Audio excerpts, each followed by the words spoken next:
अपनी गज़ल पे जाने से पहले मैं एक शबीना अदीब की एक पोइट्री आपको सुनाना चाहता हूँ। शबीना अदीब बहुत अच्छी एक गज़लकारा हैं और शबीना अदीब में आपको मैं इसमें दिखाऊंगा कि नॉस्टैल्जिया को कैसे गज़ल में ढाला जाता है। नॉस्टैल्जिया मतलब आप जानते हैं नॉस्टैल्जिया का मतलब, और मुझे पूरा यकीन है कि आप जिन्होंने कभी लाइफ में मोहब्बत की है और किसी कारण से मिलन नहीं हुआ एंड तो वो वाली जो फीलिंग है वो फीलिंग इस गज़ल में आती है। शबीना अदीब की गज़ल आप इसको देखिए। मैं ये सिर्फ ये दिखाने के लिए कि what is the how emotions can be expressed in गज़ल।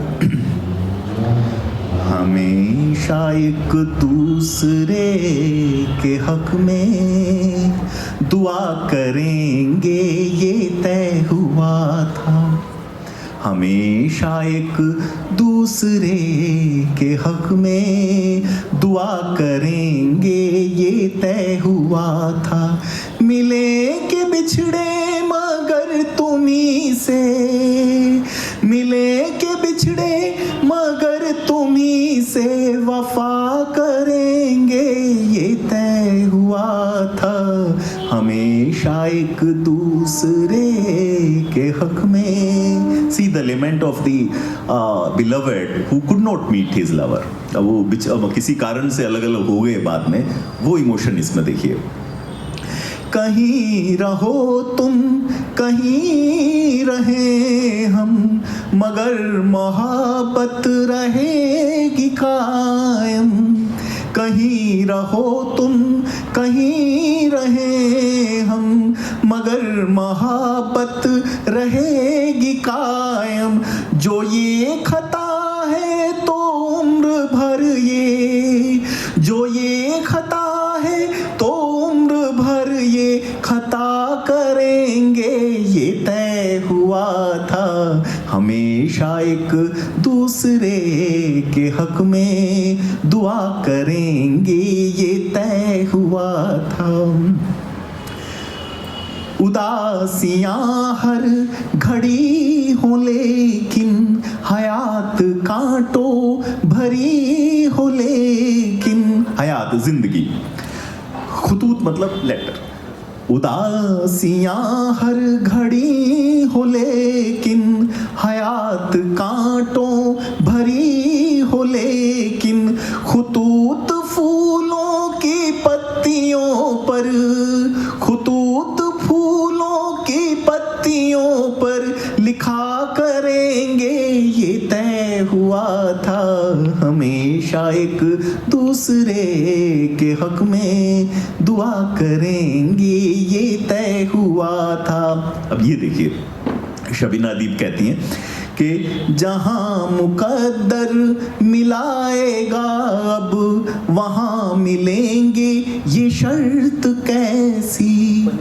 जहां मुकद्दर मिलाएगा अब वहां मिलेंगे ये शर्त कैसी। जहां मिले थे वहीं हमेशा, जहां मिले थे वहीं हमेशा मिला करेंगे ये तय हुआ था। हमेशा एक दूसरे के हक में दुआ करेंगे ये तय हुआ था। और आखिरी शेर इस गजल का कि लिपट के रो लेंगे जब मिलेंगे, गम अपना अपना बयां करेंगे। लिपट के रो लेंगे जब मिलेंगे, गम अपना अपना बयां करेंगे। मगर ज़माने से मुस्कुरा कर, मगर ज़माने से मुस्कुरा कर मिला करेंगे ये तय हुआ था। हमेशा एक दूसरे के हक में दुआ करेंगे ये तय हुआ था। तो दी लेमेंटिंग बाय द, तो पोएट ने उस भावना को, जो इस फीलिंग है, उसको इस पोएट्री में डाल दिया। तो आपको जब आप इसको सुनेंगे तो आपको लगेगा कि मतलब कुछ है, कोई दुख की बात है, and they are remembering some days कि कुछ प्रॉमिस हुए थे which have not been kept. This is Urdu poetry. Now we come to, तो आप इसमें भी देखा आपने कि इसमें भी जो है शब्दों का सिलसिला जो है, इसका अगर हम मीटर लाएं तो 1 2 2 1 2 ऐसा एक मीटर है इसमें। यही मीटर आप जब मल्लिका तरन्नुम नूरजहां का एक गाना है कि मल्लिक वो कहती हैं, मुझे ध्यान नहीं आ रहा है, उसका भी यही मीटर है कि हिना हमारी सांसों में आज तक वो हिना की खुशबू महक रही है। तो वो मीटर जो है, मैंने बताया कि 32 मीटर है, तो उसको भी जब पढ़ेंगे तो यही धुन निकल के आएगी लगभग कि हमारी सांसों में आज तक वो हिना की खुशबू महक रही है, लबों पे नगमे मचल रहे हैं, लबों पे नगमे मचल रहे हैं, नजर से मस्ती छलक। तो ये मीटर और वो मीटर एक ही मीटर है। तो मैं आपको बता रहा क्योंकि 32-33 मीटर है तो उसी में गजलें लिखी जाती हैं। और अब मैं नज़्म की ओर आता हूँ। मैं एग्जांपल दूंगा आपको कि नज़्म जो है, नज़्म क्या है कि जब आप एक ही सब्जेक्ट या एक ही फीलिंग को लेके एक लंबी पोइट्री लिखते हैं तो वो गजल नहीं कहते। गजल में मैंने कहा कि हर शेर का अलग अलग अपने आप में एक मुकम्मल पोइट्री होती है, तो वो गजल हुई। तो कई बार कोई कुछ फीलिंग्स ऐसी होती हैं जो ये 2 शेर में नहीं कहा जा सकता, तो तब शायर जो है नज़्म लिखते हैं। नज़्म की 2 किस्में हैं। एक किस्म है आज़ाद नज़्म। आज़ाद नज़्म, आज़ाद नज़्म का मतलब यहाँ पर ये बिल्कुल नहीं है कि वो मीटर में नहीं है, उसको नज़्म मुअर्रा कहते हैं। वो मीटर में होगी लेकिन उसमें काफिया और रदीफ यानी कि राइमिंग नहीं होगा। तो आप जब जावेद अख्तर की कुछ वो पढ़ते हैं या गुलजार की कभी कभी आप कुछ पोइट्री सुनते हैं तो उसमें आप देखेंगे कि वो राइमिंग वर्ड्स तो नहीं है, लेकिन फिर भी उसमें एक सिलसिला है, एक तसलसल है, क्योंकि उसमें भी मीटर रखा जाता है। इसमें मीटर होता है, पोइट्री की बंदिश है, लेकिन राइमिंग वर्ड्स नहीं है। मैं एक अपनी पोइट्री का एक एग्जाम्पल देता हूँ आपको, उसी का जो नज़्म है, नज़्म मुअर्रा, और इसका मीटर ऐसे जाता है 1 2 2 2 1 2 2 2 1 2 2 2 1 2 2 2, लेकिन इसमें राइमिंग वर्ड्स नहीं होंगे। कि तुम्हें मुझसे शिकायत है कि मैं खामोश बैठा था, तुम्हारे ज़हनो दिल में जब थी कुछ बेचैनियां तारी। तुम्हें मुझसे शिकायत है कि मैं खामोश बैठा था, तुम्हारे ज़हनो दिल में जब थी कुछ बेचैनियां तारी। मैं अक्सर भूल जाता हूँ वो तारीखें ज़रूरी सी कि जिनमें ये ज़रूरी है कि गुलदस्ता कोई लाए। शिकायत ये भी वाजिब है कि पहले याद रहता था। मुझे मालूम है जब छुट्टियों के दिन पड़ोसी सब सिनेमा, पर्वतों, जंगल, नदी, झरनों को जाते हैं तो मैं बिस्तर के कोने पर किताबें रख के उर्दू की जिगर, इकबाल, गालिब, मीर सबको याद करता हूँ। मगर मैं भूल जाता हूँ तुम्हें चुन्नी दिलानी थी, मगर मैं भूल जाता हूँ तुम्हें चुन्नी दिलानी थी। निकम्मे दोस्तों के साथ मैं होटल में बैठा था, ये बातें भी तुम्हें अब तक सुना तो दी गई होंगी। छुपाकर तुमसे कुछ पैसे भी मैंने दे दिए होंगे। अगरचे दोस्त आवारा हैं लेकिन दोस्त है फिर भी। मैं वादे चांद तारों के तो फिर से कर नहीं सकता, मगर एक बात कहनी है, अगर तुमको यकीन हो तो जो तुम नाराज होती हो मुझे अच्छा नहीं लगता। ये जो है मुअर्रा नज़्म थी।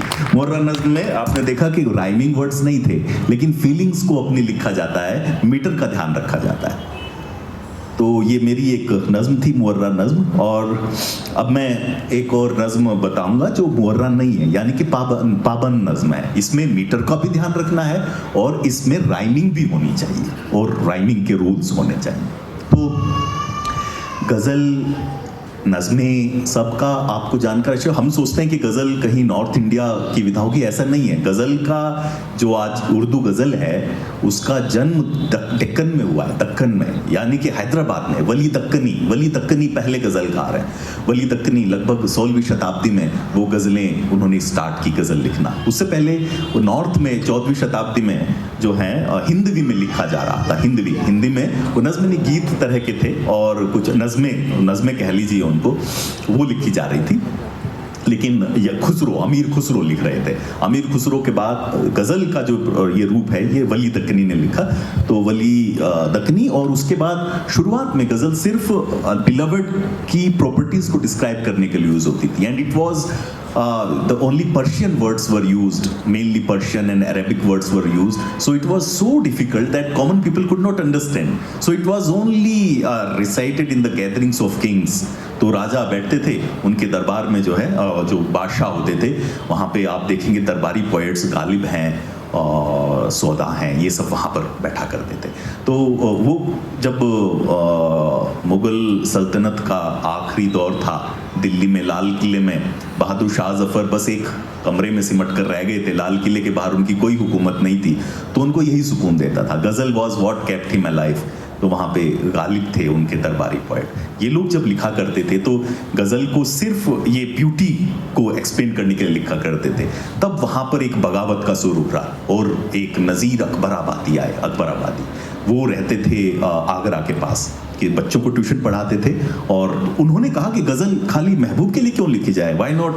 उन्होंने फिर त्योहारों पे लिखना शुरू किया. He started writing on human beings, he started writing on Diwali, Holi. तो नज़ीर अकबराबादी की एक बहुत फेमस नज़्म है बंजारा नामा. सब ठाट धरा रह जाएगा जब लाद चलेगा बंजारा. ये उन्होंने लिखा था. तो that was a turning point in Urdu history, कि जब कॉमन थिंग्स पे गज़ल लिखी जाने, नज़्में, और कि सुलझाए से सुलझे न पहेली है सियासत, हर रोज नई शक्ल बदलती है सियासत. एक आन में अल्फाज की तितली है सियासत, एक आन कोई जहर की बूटी है सियासत. आन मतलब पल.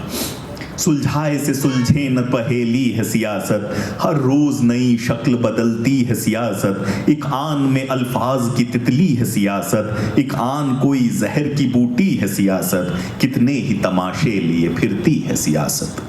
बस्ती में गरीबों की ये ऐलान हुआ है, जुल्मत को मिटाने को वो सूरज सा उगा है. जुल्मत अंधेरा.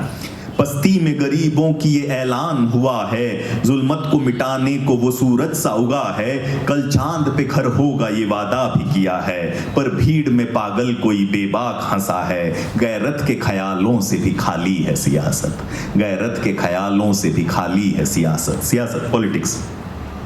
बच्चों का बिलखते हुए अरमान मरा है, खुद लाश की कीमत से वो अनजान मरा है.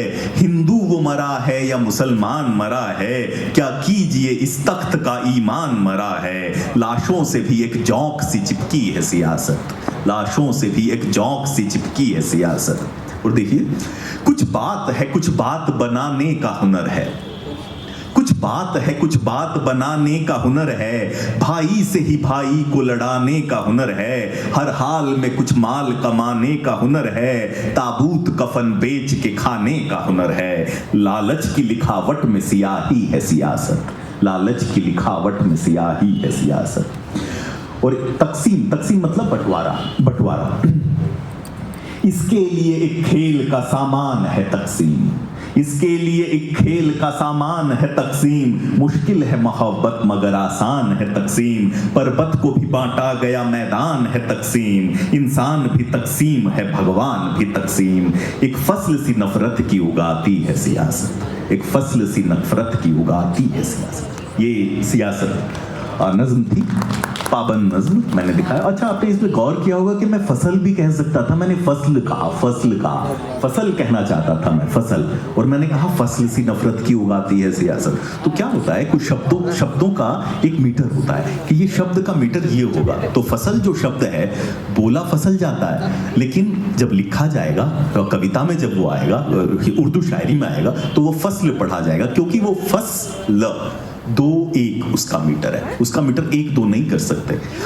इस बात पे बहुत बहस हुई, इस बात पे बहुत बहसें हुई हैं कि क्यों नहीं. शहर है, शहर हम बोलते हैं शहर, लेकिन कविता में जब आएगा, जब गजल में, नज्म में आएगा, तो वो शहर पढ़ा जाएगा. शहर, शह एक साथ और र एक साथ. तो ये कुछ रूल्स हैं जो फॉलो करने होते हैं.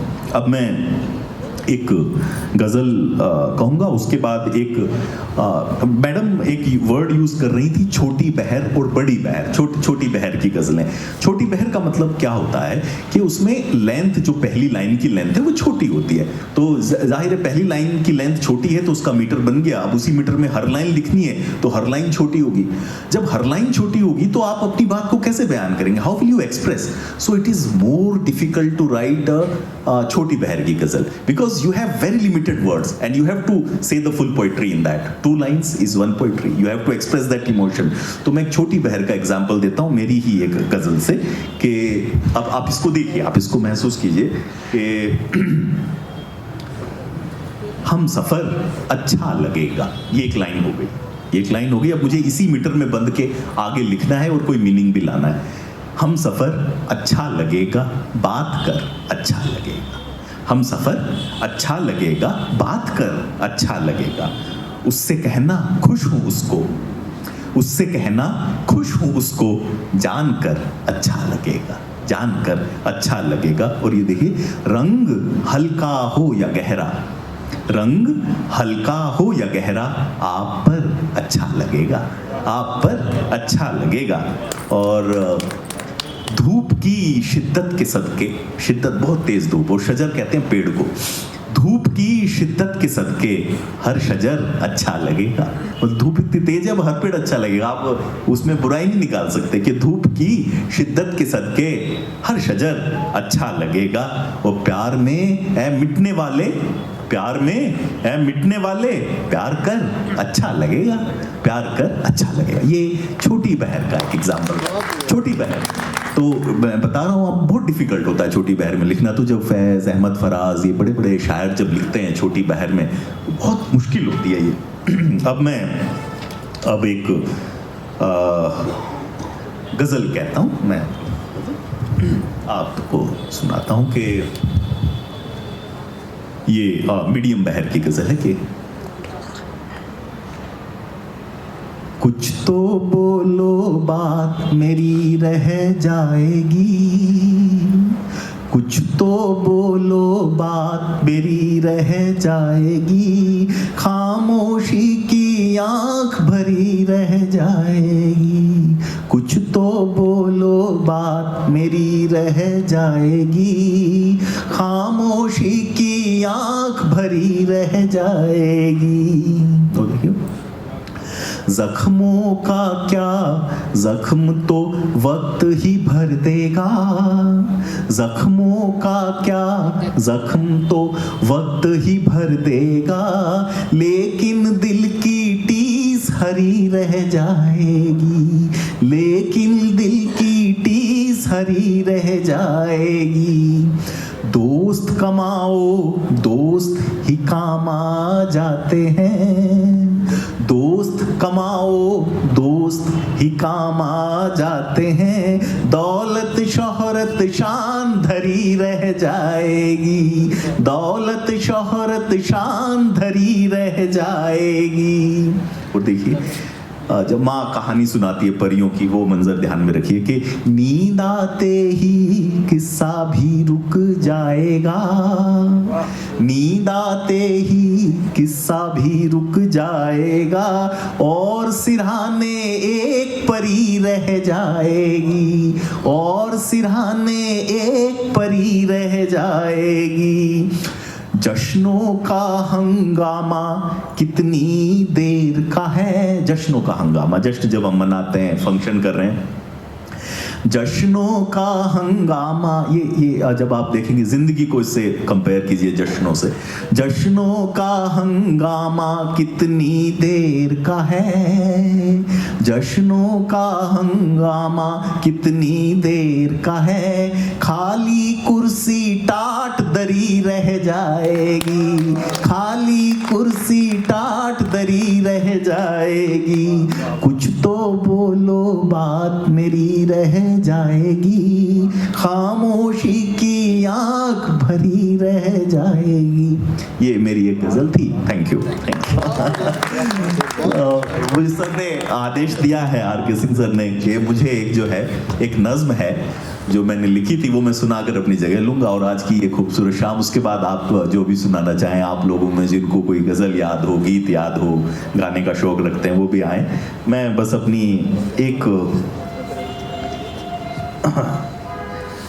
एक नज्म मैंने लिखी थी एक बार, और उस नज्म का नाम है मोहब्बत में पड़े लड़के।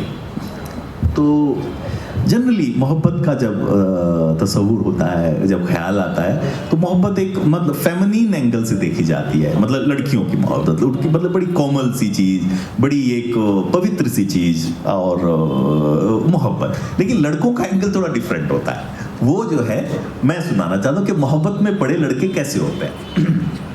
तो गज़ल का उन्वान है मोहब्बत में पड़े लड़के। बड़ी लाइट सी गज़ल है, आप लोग अपने कॉलेज के दिनों को याद करें और शायद आपको पसंद आए। कि देखिएगा कि कभी अपनी खुदी से भी वो खुद महरूम होते हैं, मतलब अरे दे आर महरूम है उससे भी, they are not getting their own happiness.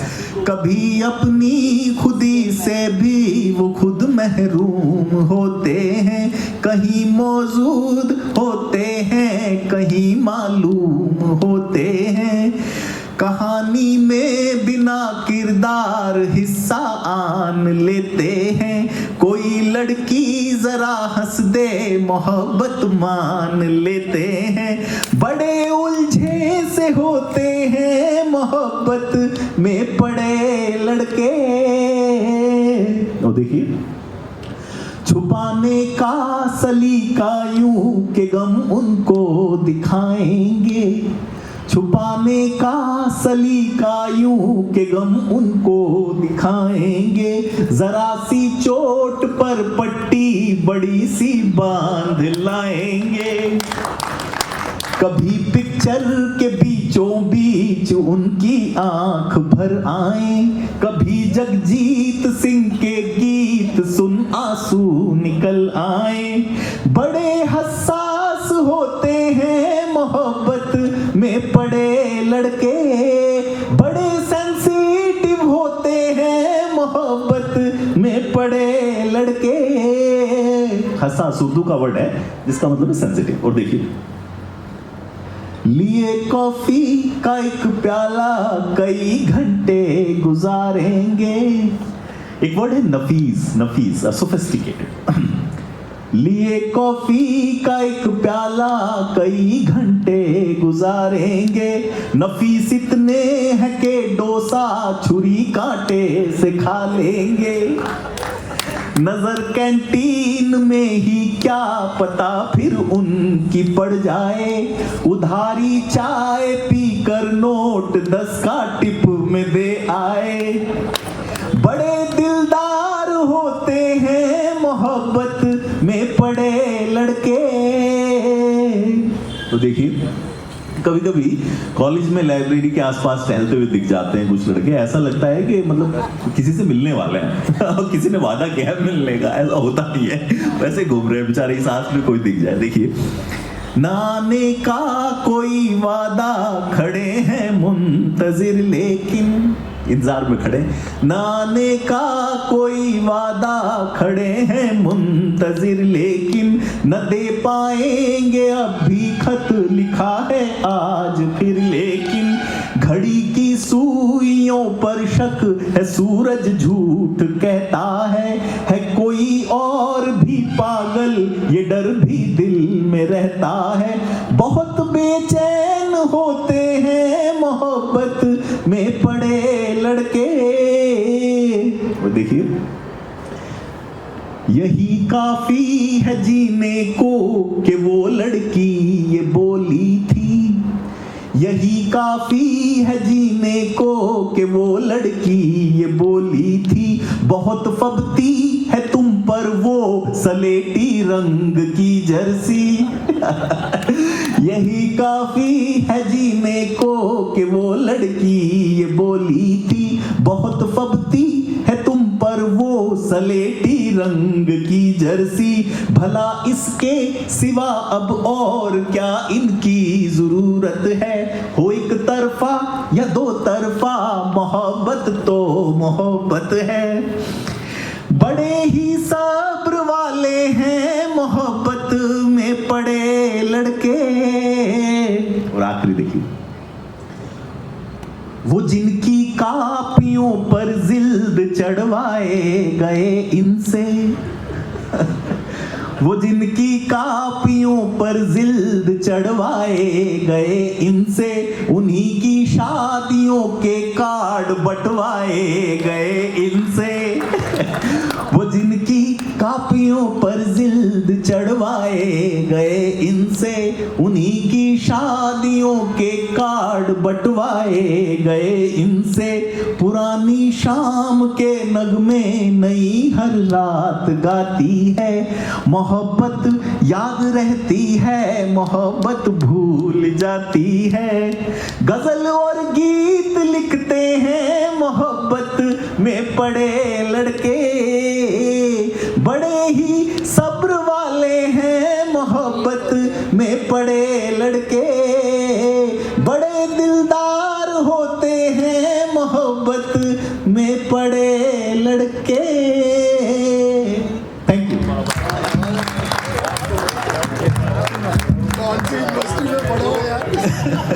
तो हमने आज देखा उर्दू का शायरी के गजल के कई आया